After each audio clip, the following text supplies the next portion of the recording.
అందరికీ నమస్తే నుల్లా welcome to MR media Telangana. This is Rekha.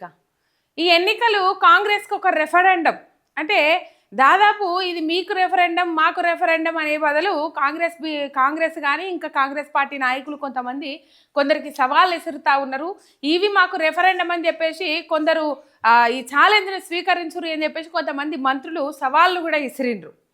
Right, మొత్తం మీద ఇక్కడ కొన్ని అంశాలు మనం ఇక్కడ మాట్లాడుకోవాలి. ఎప్పటి నుండో సీనియర్ మంత్రులకు చెక్కు పెట్టాలని చూస్తూ ఉన్నాడు రేవంత్ రెడ్డి, లేకపోతే క్యాబినెట్ నుంచి తప్పించే ప్రయత్నాలు చేస్తూ ఉన్నారు.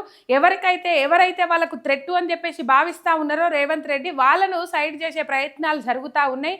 ఆయన సీనియర్ కాంగ్రెస్ నాయకులకు ఎసరు పెడతా ఉన్నాడు రేవంత్ రెడ్డి అనే అంశాలు అయితే తెర మీదకి వచ్చినాయి.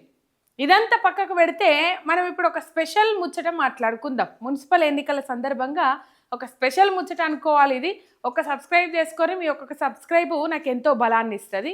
అయితే ముచ్చట్లకు పోతే మంత్రులకు షాక్ ఇచ్చిన రేవంత్. రైట్, ఏదైతే మున్సిపల్ ఎన్నికలకు సంబంధించిన ఎన్నికల షెడ్యూల్ విడుదలైంది, మున్సిపల్ ఎన్నికలలో భాగంగా మంత్రులు తిరుగుతూ ఉన్నారు. ఎన్నికల షెడ్యూల్ విడుదల చేసిన తెల్లారి నుంచే మంత్రులు నియోజకవర్గాలలో పర్యటిస్తూ ఉన్నారు, తిరుగుతూ ఉన్నారు.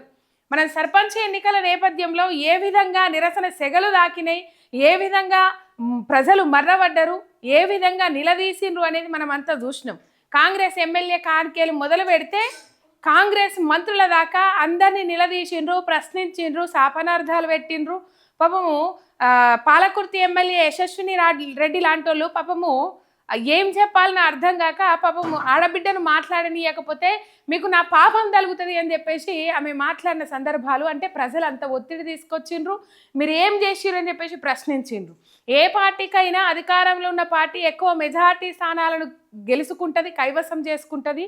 కానీ మొన్నటి తాప మాత్రము 40% బీఆర్ఎస్ పార్టీ బలపరిచిన అభ్యర్థులు గుర్తులు లేకపోయినప్పటికీ కూడా 60% అట్లా కాంగ్రెస్ పార్టీకి వచ్చిన 57-56% అని చెప్పేసి చెప్తా ఉన్నారు లెక్కలు.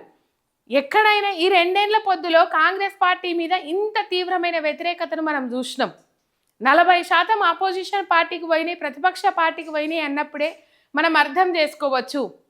ఎందుకు ఈ అసెంబ్లీ ఎన్నికల కంటే ముందుగాల్లా ఏదైతే బీఆర్ఎస్ ప్రభుత్వం హయాంలో జరిగిన ఎన్నికలు ఏవైతే ఉన్నాయో స్థానిక సంస్థలకు సంబంధించి 80 నుంచి 80 స్థానాలను కైవసం చేసుకున్నది బీఆర్ఎస్ పార్టీ.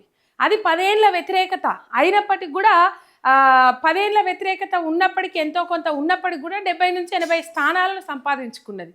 కానీ కాంగ్రెస్ పార్టీ అధికారంలోకి వచ్చి 2 ఏళ్ల పొద్దే అవుతుంది.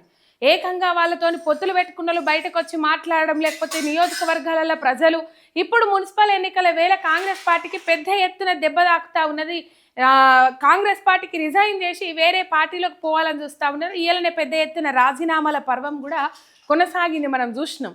ఎందుకంటే ఈయలటి దాకా బీఫామ్ మీకే ఇస్తామని చెప్పేసి తెల్లారి ఎవరికైతే మాట ఇచ్చిరో వాళ్ళకి ఇచ్చిరు. కానీ పాపం ఆశావాహులు ఎవరైతే ఉన్నారో వాళ్ళ ఆశల మీద ఇన్ని నీళ్లు పోసి ఎగిరించేటట్టు చేసి ఆఖరికి బీఫామ్ ఇవ్వకుండా వాళ్ళ ఆశలన్నీ అడిగే ఆశలు అయ్యేటట్టు చేసిరు కొంతమంది కాంగ్రెస్ పార్టీ నాయకులు. ఫర్ ఎగ్జాంపుల్ ఇట్లా జగిత్యాలలో జీవన్ రెడ్డి వర్సెస్ సంజయ్ కుమార్, ఇటు పోతే గద్వాలలో బండ్ల కృష్ణమోహన్ రెడ్డి వర్సెస్ సరితా తిరుపతయ్య, ఇట్లా అనుచరుల మధ్య లొల్లులు కొట్లాడలు, నాగర్ కర్నూలుకు సంబంధించిన ఒక కాంగ్రెస్ కార్యకర్త, మహిళా కార్యకర్త, ఇట్లా చాలా మంది రాజీనామాలు చేసుకుంటూ పోయారు. ఇటు మల్రెడ్డి రంగారెడ్డి నియోజకవర్గానికి వస్తే ఆయన రాజీనామా చేసిండు, ఆయన అనుచరుడు. ఇట్లా ఆశావాహులు ఎవరైతే ఉంటారో వాళ్లకు టికెట్లు ఇయ్యలే. సరే, ఇది మొత్తం ముచ్చట ల్యాగ్ అవుతుంది. మంత్రులకు షాక్ ఇచ్చిండు రేవంత్ రెడ్డి. ఏ విధంగా షాక్ ఇచ్చిండంటే, ఇది మీ పాలనకు రెఫరెండం, మీ పాలనకు ప్రోగ్రెస్ రిపోర్ట్ ఇదే. గతంలో మనం చూసుకున్నట్లయితే దాదాపు మంత్రుల మీద ఒక సర్వే చేపించి ABCD అని చెప్పేసి కేటగిరీలు అని చెప్పేసి మంచిగా చేసిన వాళ్ళకు A గ్రేడు, మంచిగా చేయని వాళ్ళకు B గ్రేడు, D గ్రేడు ఇవి ఇచ్చుకుంటూ పోతే మంత్రులు అప్పుడు మర్రబడ్డారనే వార్తలు కూడా సోషల్ మీడియాలో వైరల్ అయినాయి. మరి నీకే గ్రేడ్ ఇచ్చుకున్నావు రేవంత్ రెడ్డి, నీ పాలన ఏ విధంగా ఉంది అని చెప్పేసి మర్రబడ్డ వార్తలు కూడా సోషల్ మీడియాలో మనం చూసినాం.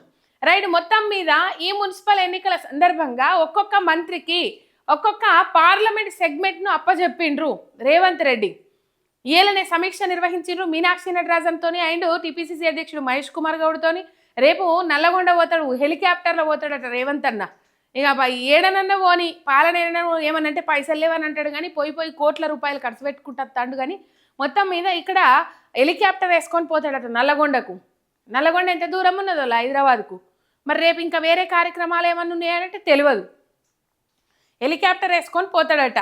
ముందుగాల కోమటిరెడ్డి వెంకటరెడ్డికే ఇన్ఛార్జి బాధ్యతలు అప్పచెప్పిరు అని వార్తలు వచ్చినాయి. కోమటిరెడ్డి వెంకటరెడ్డికి షాక్ ఇచ్చిండు రేవంత్ రెడ్డి అన్నారు. కానీ ఇప్పుడు మంత్రులందరికీ షాకింగ్ న్యూస్ అనేది చెప్పుకోవాలి. ఇది ఒక రెఫరెండం. నిజంగా ఏమి ఇచ్చిండ్రు? మంత్రులే కదా మర్రబడ్డది, ఎమ్మెల్యేలే కదా మర్రబడ్డది. రేవంత్ రెడ్డి నువ్వు నిధులకు పైసలు ఇస్తలేవు, నిధులు ఇస్తలేవు, అభివృద్ధి కార్యక్రమాలు ఆగిపోతా ఉన్నాయి, నియోజకవర్గాలలో మేము ముఖం ఎత్తుకొని తిరగలేకపోతా ఉన్నామని చెప్పేసి ఎమ్మెల్యేలు డైరెక్ట్గా వీడియోలు విడుదల చేసిన పరిస్థితులు మనం చూసినాం. మరి రేవంత్ రెడ్డి ఇప్పుడు అసలు పాయింట్ ఏంటంటే రేవంత్ రెడ్డి ఏ పార్లమెంటు నియోజకవర్గానికి ఇన్ఛార్జ్ బాధ్యత తీసుకున్నాడు అనేది తెలియాలి. అక్కడ ఆయన రెఫరెండం ఏందనేది తెలుస్తుంది. ఆయన పాలనకు ప్రోగ్రెస్ ఏ విధంగా వచ్చింది రిపోర్ట్ అనేది తెలుస్తుంది. సర్వేలన్నీ అనుకూలమని అన్నారు కానీ రేవంత్ రెడ్డి సర్వేలు మొత్తము అనుకూలంగా లేవు. చెతికిల వడక తప్పదు, కాంగ్రెస్ పార్టీకి కర్రు గాల్చి వాత పెట్టడానికి ప్రజలు సిద్ధంగా ఉన్నారు అనే అంశాలే బయటకు వచ్చినాయి. కానీ ఏ సర్వేలో కాంగ్రెస్ పార్టీ 80 నుంచి 90 స్థానాలు గెలుచుకుంటుంది అని ఏ సర్వేలో బయట వల్లే మేకపోతు గాంభీర్యం ప్రదర్శిస్తూ ఉన్నారు. రైట్. ఎట్ ఏ టైం ఈ మంత్రులు ఏం చేయాలి? ఆ పార్లమెంట్ సెగ్మెంట్తో పాటు వాళ్ళ సొంత నియోజకవర్గం మీద కూడా దృష్టి పెట్టాలి, అలా సొంత నియోజకవర్గంలో కూడా గెలిపియాలి. సర్పంచ్ ఎన్నికలలో మనం చూసినాము, కొందరు మంత్రుల సొంత ఊళ్ళల్లో పాపం గెలిపించుకోలేకపోయినరు, మంత్రుల సొంత నియోజకవర్గాలలో గెలిపించుకోలేకపోయినరు. రేవంత్ రెడ్డి సొంత నియోజకవర్గం కొడంగల్లో పెద్ద దెబ్బ తాకింది. వన్ సైడ్ స్వీప్ చేసి పడేసిండ్రు బీఆర్ఎస్ పార్టీ బలపరిచిన సర్పంచ్ అభ్యర్థులు. ఇవన్నీ చూసిన రేవంత్ రెడ్డి ఇప్పుడు ఏం చేసిండు? ఈ మంత్రులు మీ ముందుగాల ఏమో జరుగుతుందట, క్యాబినెట్ ప్రక్షాళన జరుగుతుందట. ఈ క్యాబినెట్ ప్రక్షాళనలో మీ పోస్టు పదిలంగా ఉండాలంటే ఈ ఎన్నికలు రెఫరెండం కావాలి, లేకపోతే ఎవరు ఏ నియోజకవర్గాల వారీగా నిధులు విడుదల చేస్తే మంత్రులు పనులు చేస్తారు. గతంలో రేవంత్ రెడ్డి ఆరోపించినట్టు పాపం మరి పైసలు ఇవ్వలేరు కానీ వాళ్ళ పనుల కోసం తిరుగుతారు, ఎవరు పని చేస్తలేరు అని కూడా చెప్పుడు జరిగింది. రైట్. మొత్తం మీద చూద్దాము మరి ఏ పార్లమెంట్ సెగ్మెంట్లో మంత్రులు ఎక్కువగా గెలిపించుకుంటారు, మంత్రుల పనితనం ఎట్లుంటుంది, పాపము ఎవరెవరికి ఎసరు పెట్టిండు రేవంత్ రెడ్డి, ఎవరిని క్యాబినెట్ నుంచి తీసేయాలని ఆలోచన చేసిండు అనే అంశాలు అయితే తెర మీదకి వస్తూ ఉన్నాయి.